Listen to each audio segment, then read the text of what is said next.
Bismillahirrahmanirrahim. Assalamualaikum warahmatullahi wabarakatuh. Selamat datang rekan-rekan semua. Pada hari ini kita masuk ke pertemuan 10 dengan materi mengenai standar pengendalian dan manajemen kontemporer. Di pertemuan yang lalu kita sudah membahas mengenai wewenang dan delegasi. Semoga bisa direview dan dipahami oleh rekan-rekan mahasiswa semua. Pada hari ini kita mengangkat mengenai standar pengendalian. Menurut Robin dan Coulter mengartikan bahwa pengendalian adalah sebagai suatu proses memantau kegiatan untuk memastikan bahwa kegiatan diselesaikan sebagaimana yang telah direncanakan, dan juga merupakan proses koreksi pada setiap penyimpangan. Selanjutnya, menurut Stoner dan Freeman dan Gilbert mendefinisikan bahwa pengendalian manajemen sebagai suatu proses untuk memastikan bahwa aktivitas sebenarnya sesuai dengan aktivitas yang direncanakan. Jadi intinya pengendalian di sini dilakukan untuk mengendalikan kegiatan agar kegiatan tersebut bisa sesuai dengan apa yang direncanakan, dan juga bisa mencapai tujuan yang memang diterapkan atau diinginkan oleh suatu organisasi ataupun perusahaan. Kemudian ada beberapa jenis pengendalian. Yang pertama kita lihat adalah jenis pengendalian pendahuluan. Pengendalian ini memastikan bahwa sebelum kegiatan dimulai, maka sumber daya manusia, bahan, dan modal yang diperlukan sudah dianggarkan. Artinya, pengendalian pendahuluan ini memastikan bahwa semua hal yang memang diperlukan ini sudah siap, sudah ada, gitu, baik itu manusianya, bahan mentah atau bahan materialnya, dan juga modal yang diperlukan. Kemudian yang kedua, pengendalian bersamaan. Ini memantau operasi yang berjalan untuk memastikan bahwa berbagai tujuan sudah direalisasikan atau sedang direalisasikan, gitu ya.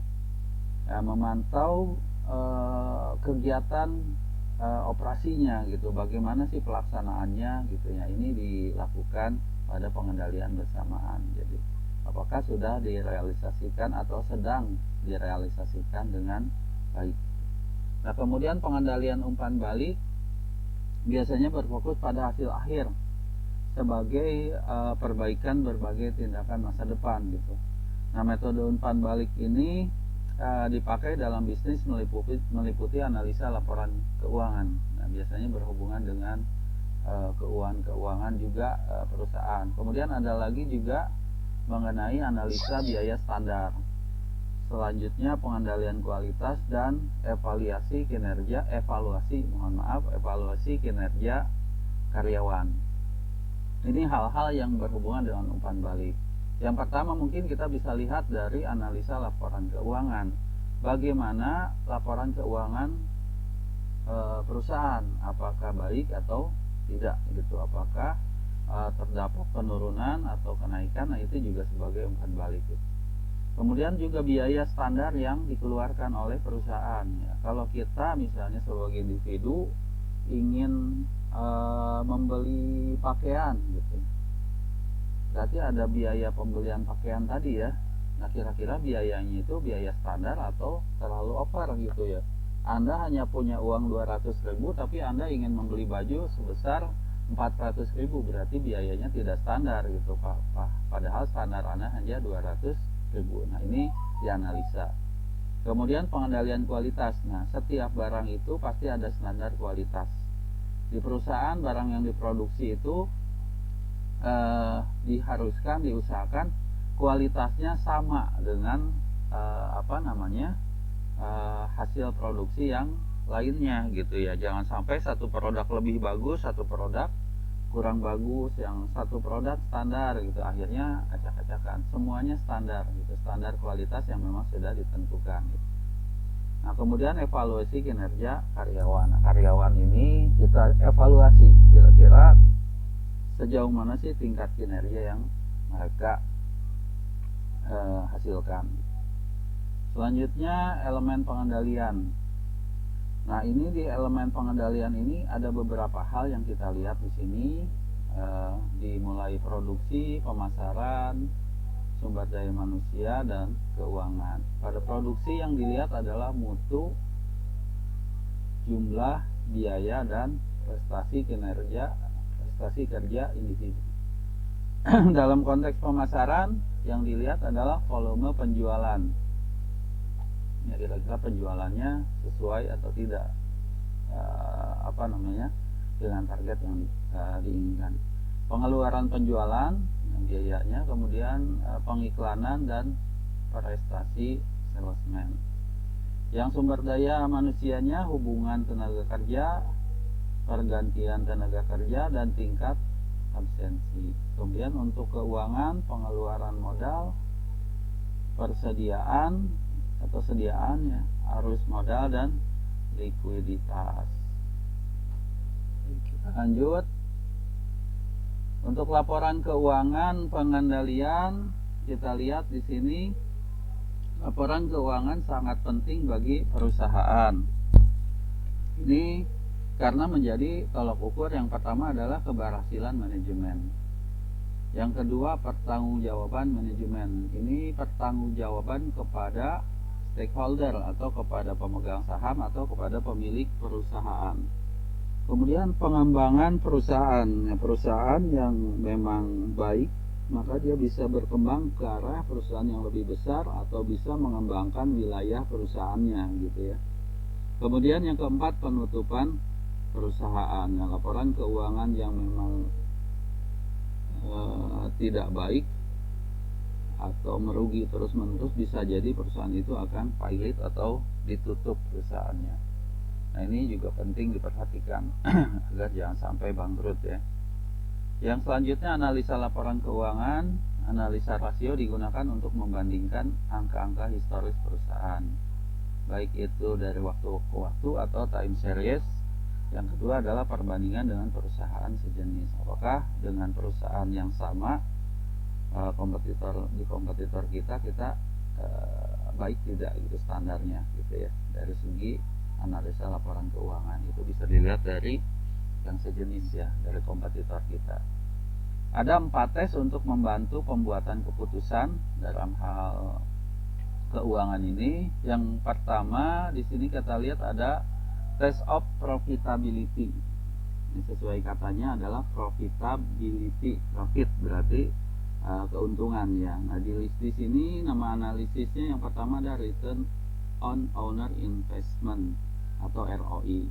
Ini merupakan laba rata-rata modal sendiri. Ya, kita keluarkan modal sekian, kira-kira kita dapat labanya berapa, seperti itu ya.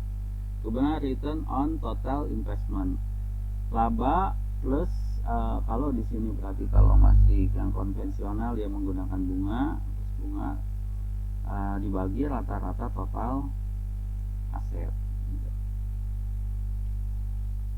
Ya, kemudian financial leverage, ROI dikurangi RTI. Tadi ya ROI-nya berarti laba bagi rata-rata modal sendiri gitu ya.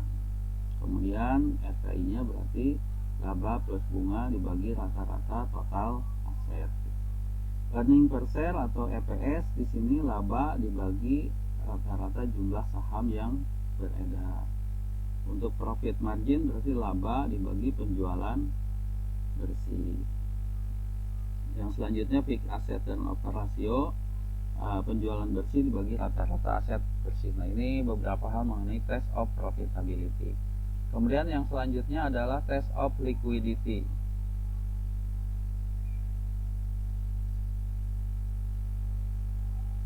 Liquid itu istilahnya berarti liquid gitu ya, lancar ya, dianya tersedia.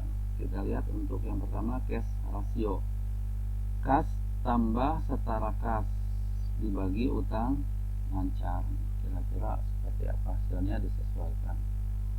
Current ratio, aktiva lancar dibagi hutang lancar gitu ya. Kemudian quick ratio, di sini aktiva lancar kurangi persediaan dibagi hutang lancar. Receivable turnover penjualan kredit dibagi rata-rata terhutang. Kemudian yang berikutnya adalah average age of receivable. Ini 365 dibagi receivable turnover. 365 itu artinya 365 hari atau 1 tahun gitu ya. Kemudian inventory turnover HP, harga pokok ya, harga pokok penjualan dibagi rata-rata persediaan. Yang berikutnya average day supply in inventory adalah 365 hari dibagi inventory turnover atau keluar masuknya inventory tadi ya, perputaran inventory-nya. Kemudian yang ketiga adalah test of solvency and equity position. Nah, di sini adalah debt equity ratio sama dengan total hutang dibagi modal sendiri. Yang keempat di sini market test. Market test ini yang pertama price per earning ratio gitu ya.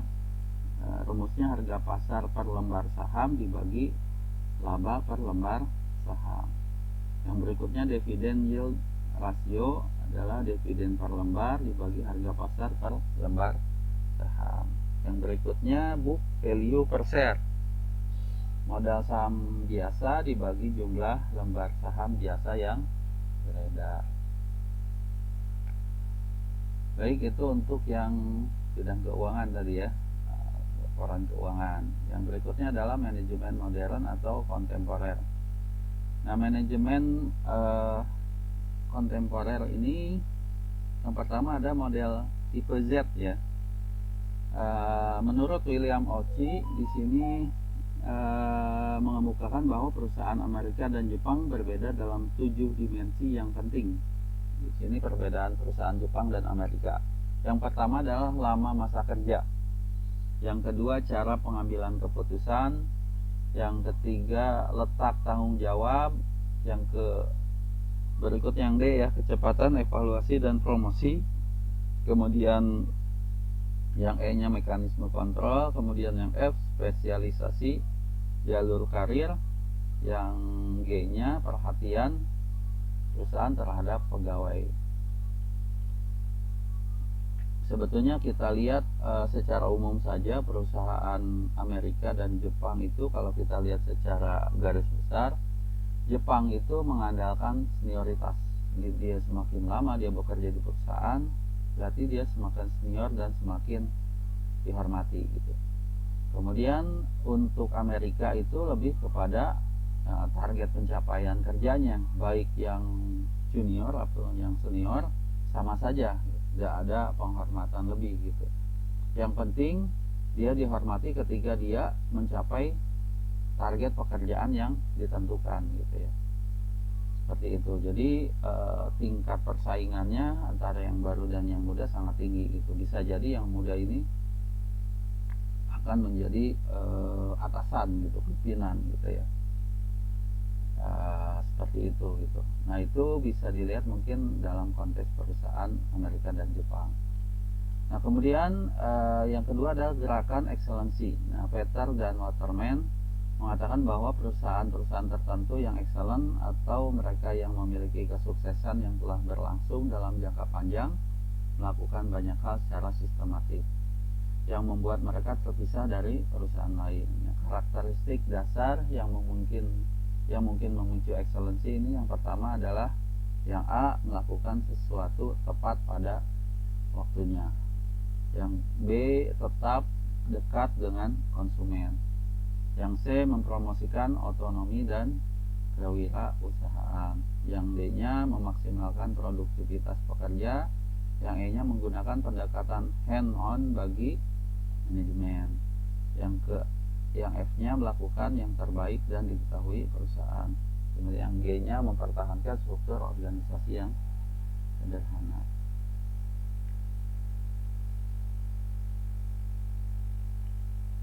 Kemudian yang ketiga adalah TQM, Total Quality Management. Ini merupakan sebagai komitmen budaya organisasi untuk memuaskan pelanggan melalui penggunaan sistem terpadu dari perangkat, teknik, dan latihan. Ini Total Quality Management, jadi secara total ya, menjaga kualitas manajemen berdasarkan SIGI yang dilakukan oleh Reseles dan Berry terhadap 700 eksekutif. Ditemukan bahwa motivasi yang melatar belakangi perlunya penerapan TQM pada sejumlah perusahaan ini, yang pertama, yang A adalah 73% ingin memenuhi keinginan pelanggan. Jadi ini paling besar ya. Jadi targetnya adalah pelanggan ini bisa terpenuhi kebutuhannya atau keinginannya di sini. Yang B 60% ingin mengurangi biaya. Nah ini juga cukup penting, biaya kadang menjadi tolak ukur yang sangat penting. Yang C 59% disebabkan inisiatif para eksekutif. Yang D nya 34% disebabkan ada ancaman dari pesaing. Kemudian yang keempat adalah ISO 9000 dan ISO 14000. Nah, ISO ini adalah International Organization for Standardization. Nah ini ada 4 macam standar yang diberikan. Yang pertama, yang A, ISO 9001.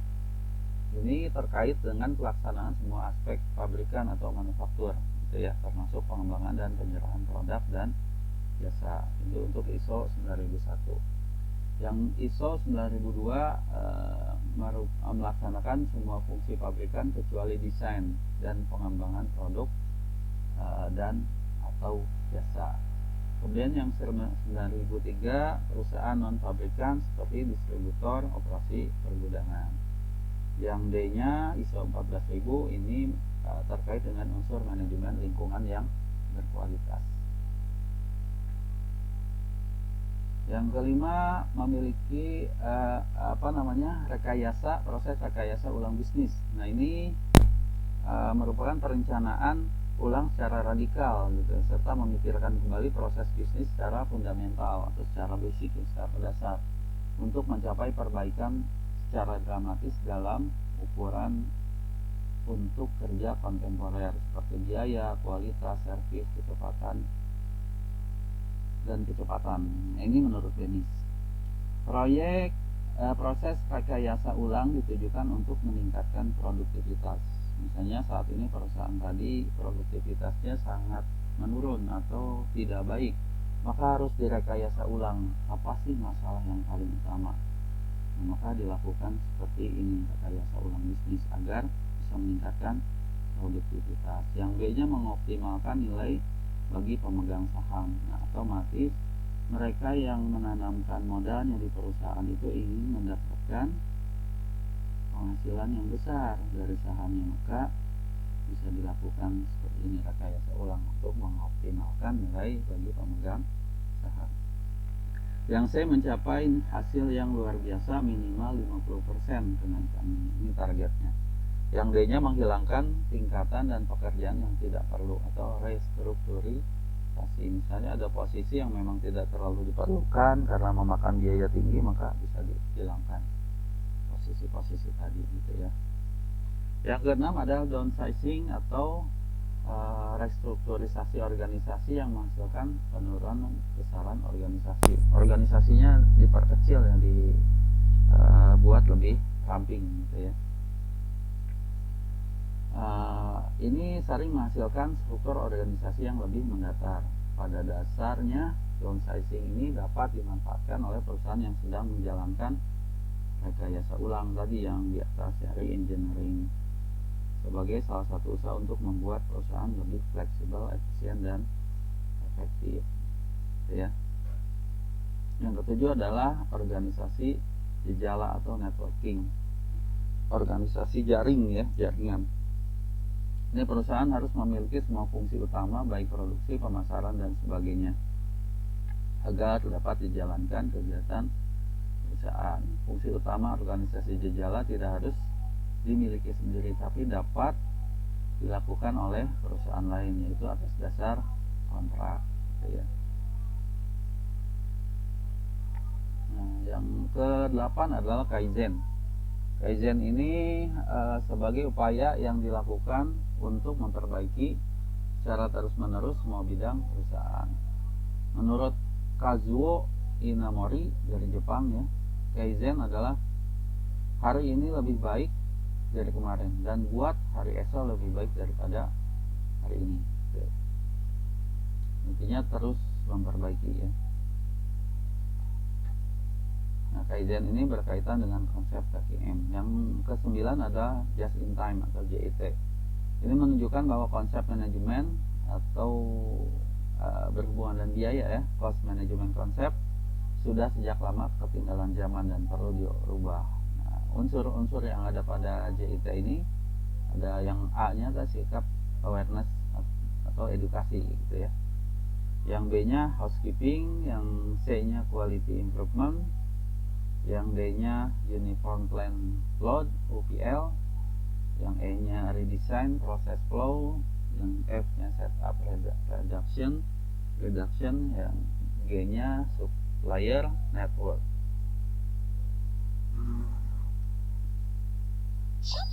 Yang 10 ABC konsep. Nah, ini dianggap revolusioner dan populer khususnya di bidang cost accounting atau persisnya manajemen accounting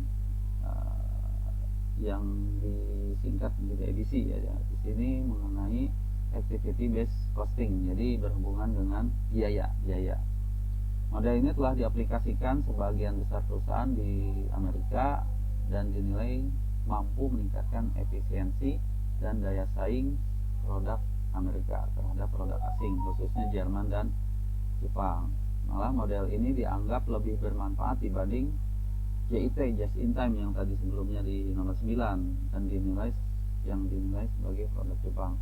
Dalam akuntansi konvensional terkenal 3 unsur dalam menghitung biaya. Yang pertama biaya langsung, kedua biaya upah langsung, yang ketiga biaya overhead. Nah, ini di ABC ya, activity atau aktivitas berbasis biaya, activity based costing. Yang ke-9 balance scorecard.